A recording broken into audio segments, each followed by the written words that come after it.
Bismillahirrahmanirrahim. Assalamualaikum warahmatullahi wabarakatuh. Kali ini Ibu akan menjelaskan materi tentang persediaan. Penjelasan akan dibuat dalam bentuk video seperti ini ya, dan akan dibagi menjadi 3 bagian penjelasan. Nah, yang pertama kali ini Ibu akan menjelaskan tentang tujuan utama dari mulai pengendalian persediaannya sampai bagaimana menghitung persediaan dengan menggunakan metode-metode yang ada seperti metode perpetual FIFO dan average ya, dengan periodik FIFO dan average. Baik, kita mulai saja. Di sini sudah dapat kita baca ada 2 tujuan utama pengendalian dalam persediaan, yaitu melindungi persediaan dari kerusakan atau pencurian, melaporkan persediaan dalam laporan keuangan. Nah, bagaimana pengendalian internal itu dapat melindungi persediaan dari kerusakan atau pencurian? Nah, salah satu bentuk dari pengendalian internal ya atau pengendalian persediaan yaitu dengan menempatkan misalnya di gudang ada satpam, kemudian ada CCTV begitu ya, termasuk disusunnya SOP yang terkait dengan persediaan. SOP itu adalah standar operational procedure. Jadi tahapan-tahapan apa saja yang dilakukan untuk melindungi persediaan, nah itu semua harus dilakukan oleh semua karyawan di dalam perusahaan. Jadi semua karyawan yang terlibat di dalam perusahaan itu harus mengikuti SOP tersebut, sehingga akan terjadi pengendalian yang memadai. Nah, kemudian tujuan pengendalian yang kedua adalah melaporkan persediaan dalam laporan keuangan. Jadi laporan keuangan itu ya, terutama dalam laporan posisi keuangan akan muncul akun persediaan. Nah, nilai akun persediaan yang tertera dalam laporan keuangan itu berasal dari tahapan-tahapan yang terjadi terhadap persediaan tersebut. Mulai dari perusahaan membeli persediaan, misalnya kalau di manufaktur itu ada persediaan bahan baku, persediaan tenaga kerja, ataupun persediaan overhead ya atau bahan pembantu. Nah, untuk memperoleh nilai persediaan yang akurat dalam laporan keuangan, maka sangat diperlukan yaitu pengendalian. Nah, kemudian ada dokumen juga yang digunakan dalam pengendalian persediaan, yaitu ada purchase order ya, pesanan pembelian, kemudian laporan penerimaan ya atau receiving report, dan faktur pemasok. Nah, ketiga dokumen ini adalah dokumen standar yang wajib ada di setiap perusahaan dalam pengelolaan persediaan. Kemudian ada beberapa tingkat pengamanan. Yang pertama, persediaan disimpan dalam area dengan akses terbatas ya, hanya karyawan yang berwenang. Jadi tidak boleh karyawan yang tidak berwenang terhadap persediaan itu keluar masuk gudang misalnya ya, atau disuruh untuk ngambil untuk melakukan pengelolaan gudang. Nah, sedangkan karyawan tersebut tidak bertanggung jawab di gudang, jadi tidak boleh dilakukan. Kemudian barang berharga disimpan dalam lemari terkunci. Kalau dalam akuntansi salah satunya adalah uang kas misalnya atau cek begitu ya. Itu merupakan hal-hal yang terkait kalau kita bicara persediaan kas. Nah, kalau persediaan bahan baku berarti barang-barang berharga seperti apa yang harus dalam ruangan terkunci ya, contohnya bahan produksi misalnya. Ya, kemudian menggunakan alat yaitu cermin 2 arah, kamera, dan penjaga keamanan, yaitu beberapa upaya untuk meningkatkan keamanan persediaan. Nah, arus biaya persediaan di sini ada asumsi bahwa arus biaya yang biasa digunakan oleh perusahaan itu ada 2. Yang pertama, arus biaya dimulai dengan urutan terjadinya biaya, ya. Nah, itu yang kita kenal dengan istilah FIFO. Urutan terjadinya biaya. Jadi FIFO itu first in, first out ya, atau dalam istilah bahasa Indonesia ada yang mengistilahkan MPKP, masuk pertama, keluar pertama ya. Kemudian arus biaya yang kedua itu adalah arus biaya yang merupakan rata-rata seluruh biaya atau yang disebut sebagai metode rata-rata atau average ya. Nah, kedua metode ini yang digunakan baik berdasarkan standar akuntansi keuangan saat ini yang sudah berlaku maupun berdasarkan undang-undang pajak. Nah, jika kalian menemukan ada metode yang disebut sebagai LIFO ya, last in first out, nah itu sudah tidak digunakan lagi baik menurut standar akuntansi keuangan maupun menurut undang-undang pajak ya. Jadi tidak menggunakan lagi LIFO untuk saat ini. Nah, kita lihat di sini contohnya ada 3 unit identik barang X dibeli selama bulan Mei. Ada 3 kali pembelian ya pada tanggal 10, 18 dan 24. Masing-masing membeli 1 unit dengan harga yang berbeda-beda. Pembelian tanggal 10 harganya 9.000, pembelian tanggal 18 harganya 13.000, pembelian tanggal 24 ya harganya 14.000. Nah, jika dirata-ratakan itu akan menghasilkan harga sebesar 12.000. Nah, diasumsikan tanggal 30 Mei 1 unit dijual senilai 20.000 per unitnya ya. Laba bruto bervariasi ya. Karena dijual 20.000 tentunya labanya bervariasi karena ketika membeli pertama ada yang harganya 9.000, ada yang harganya 13 dan 14.000. Nah, di tabel ini dapat kita lihat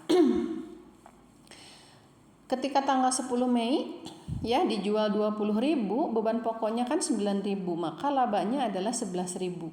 Sehingga persediaan akhir menjadi 27.000. Nah, kemudian tanggal 18 Mei dijualnya 20.000, beban pokoknya 13.000, laba brutonya 7.000, persediaan akhir 23.000. Dan pada tanggal 24 Mei unit yang terjualnya penjualan 20.000, beban pokoknya 14.000, laba brutonya dihasilkan 6.000 sehingga persediaan akhirnya adalah 22.000. Nah, persediaan akhir ini dapat kita lihat dari mana? Dari ketika yang dijualnya yang nilai 9.000 ya, maka yang 13.000 dan 14.000 kan belum terjual ya, maka dia menjadi persediaan akhir ya. Sedangkan di akhir bulan kalau yang terjualnya adalah yang 13.000, maka persediaan akhirnya adalah yang 9.000 dan 14.000 ya.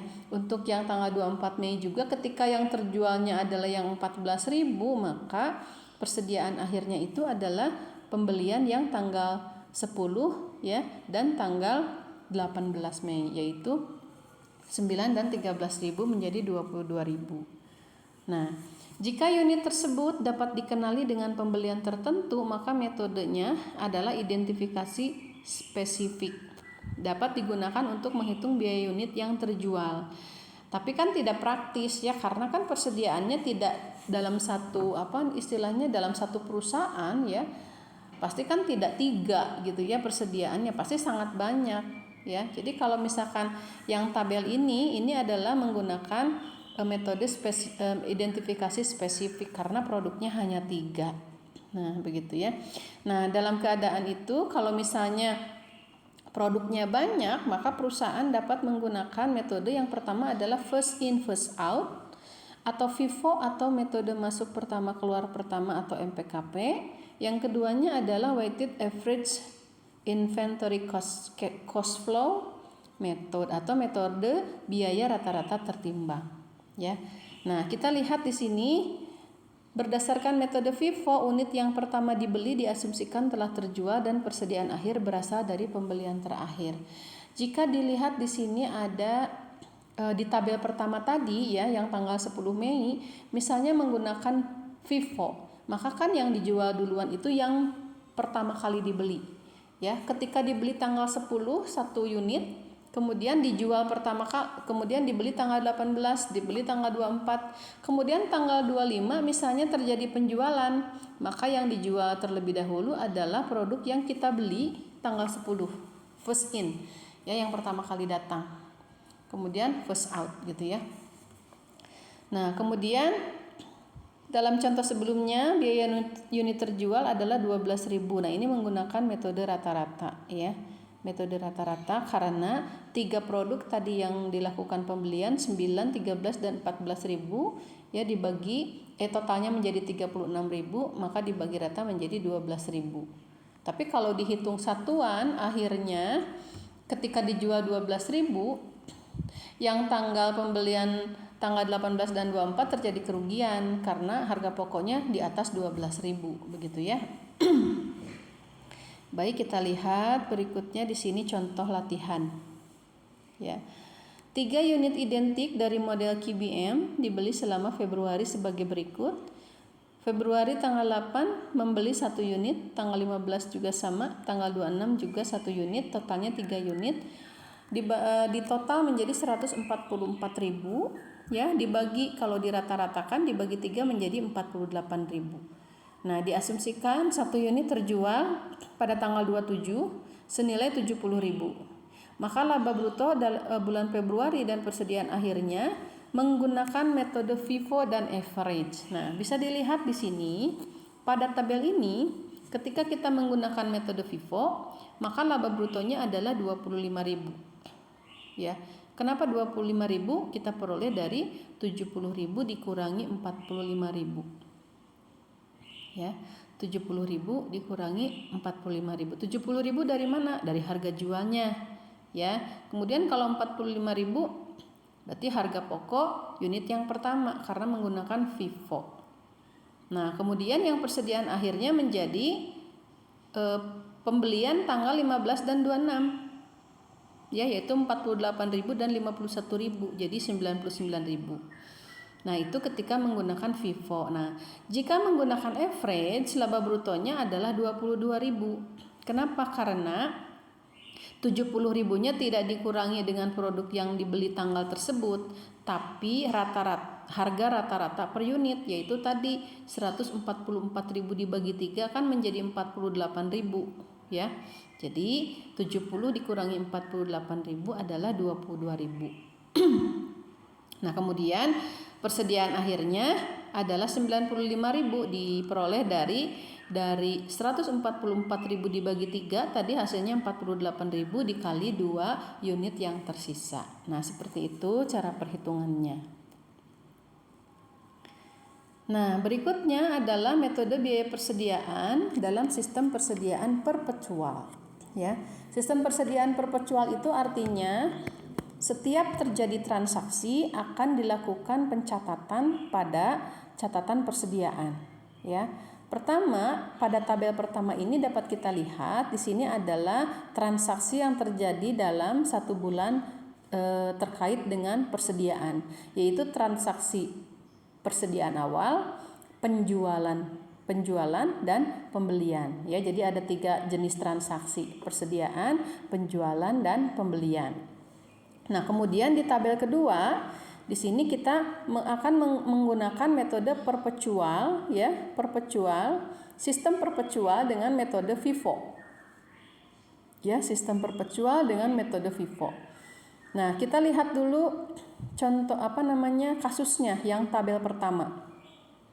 Di sini pada tanggal 1 Januari ya ada persediaan awal sebanyak 1.000 unit dengan biaya per unitnya 20.000.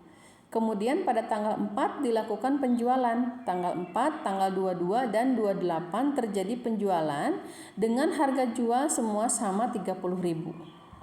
Dan tanggal 10 serta tanggal 30 terjadi pembelian ya dengan harga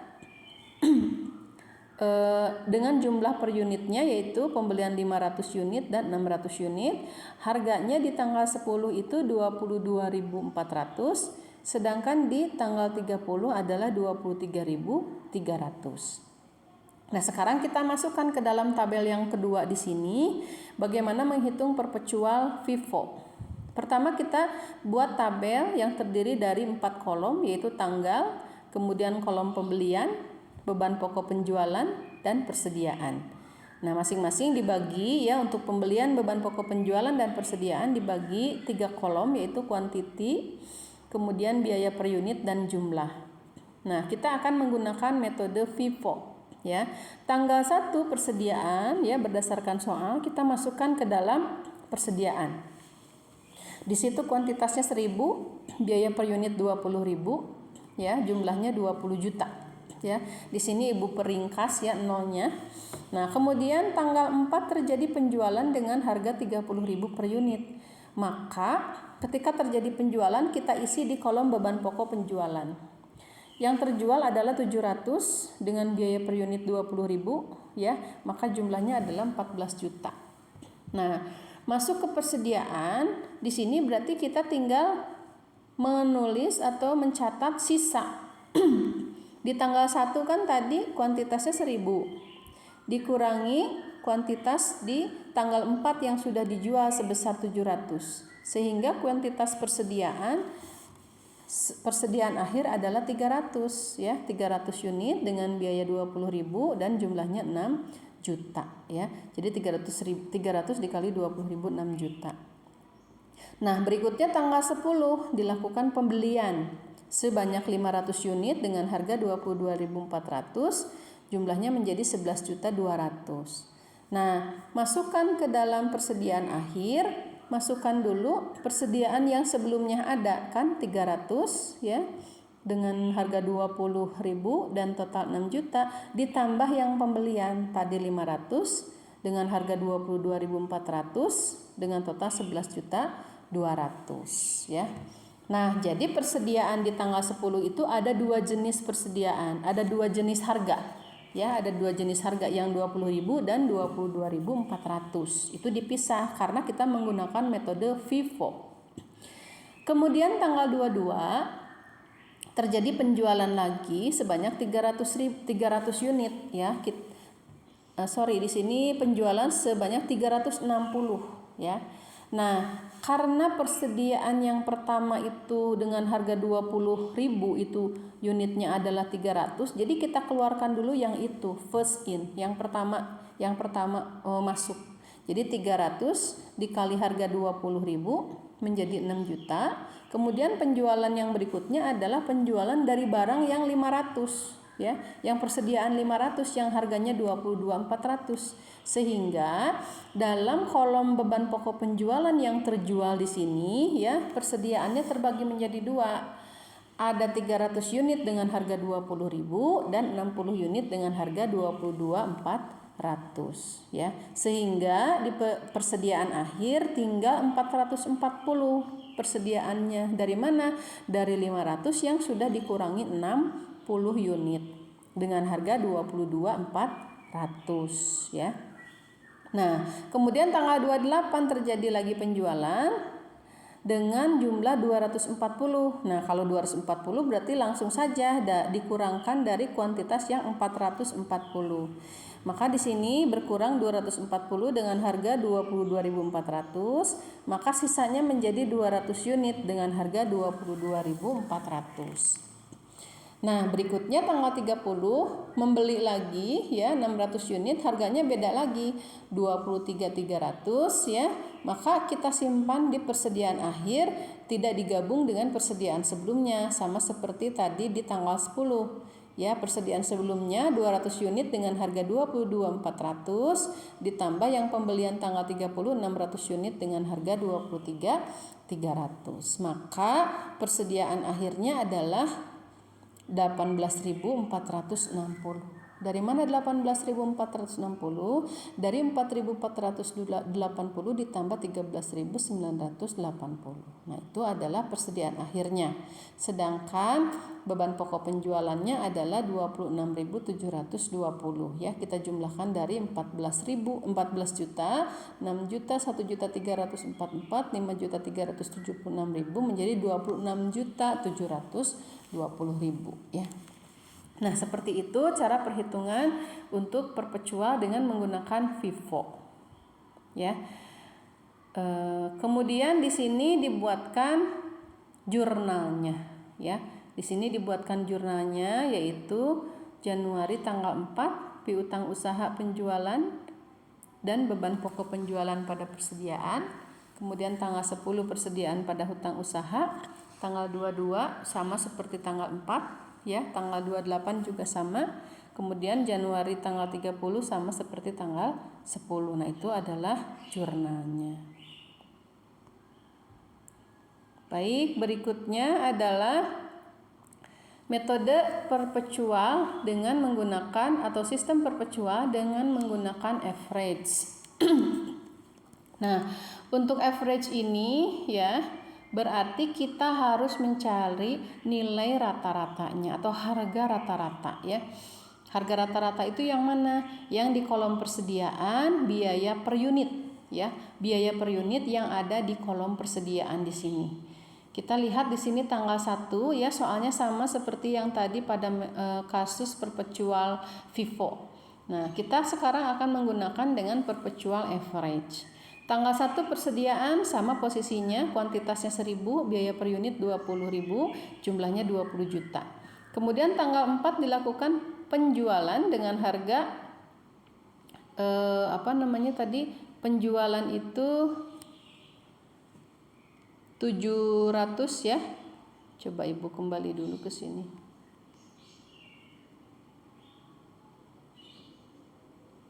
Oke. Penjualannya 700 unit, harganya 20.000 ya. Kemudian sisa di akhir yaitu 300 unit, dari 1000 dikurangi 700 yaitu 300 unit ya, masih sama dengan metode FIFO tanggal 1 dan tanggal 4. Nah, sekarang kita masuk ke tanggal 10, terjadi pembelian dengan harga yang berbeda yaitu 500 unit dengan harga 22.400 ya. Nah, tanggal 10 ini membeli 500 ya. Kemudian tanggal 4 tadi sisa 300. Kalau di pipo kan masing-masing ya, dicatat di tanggal 10-nya. Nah, kalau di average ini langsung digabungkan ya. Digabungkan kuantitasnya menjadi 800 ya. Tadi tanggal 4 sisa 300, tanggal 10 beli 500 menjadi 800. Kemudian jumlahnya itu tanggal 4 jumlahnya adalah 6 juta ya. Kemudian tanggal 10 membeli dengan total 11.200.000 sehingga dijumlahkan menjadi 17.200.000. Nah, 17.200.000 ini dibagi 800 unit menjadi 21.500 ya. Jadi dalam metode average, perusahaan yang akhirnya menghitung biaya per unitnya sendiri ya, bukan berasal dari supplier atau harga beli atau harga jualnya begitu ya. Nah, jadi ini yang kita cari, biaya per unitnya itu untuk metode average. Tanggal 22 terjadi penjualan, jadinya di sini menggunakan harga atau biaya per unit yang tadi sudah dihitung yaitu 21.500 ya. Nah, kemudian saldonya menjadi 440 dengan harga yang sama. Kemudian tanggal 28 menjual juga ya, 240 ya dengan harga yang sama ya, sehingga saldonya adalah 200 unit. Nah, tanggal 30 membeli 600. Nah, sama ini juga 200 ditambah 600, kuantitasnya di tanggal 30 menjadi 800 ya. Nanti jumlah rupiahnya 4.300.000 ditambah 13.980 menjadi 18.280 dibagi 800 unit, maka biaya per unitnya menjadi 22.850. Nah, di sini dapat kita peroleh persediaan akhirnya adalah 18.280, BPP-nya 26.900. Kita lihat ya ke sebelumnya. Nah, di sini ada perbedaan sedikit antara BPP dan persediaan dengan metode perpetual FIFO dan perpetual average ya. Di sini 26.720, di average 26.900. Kemudian di FIFO persediaan akhir 18.460, di average 18.280 ya.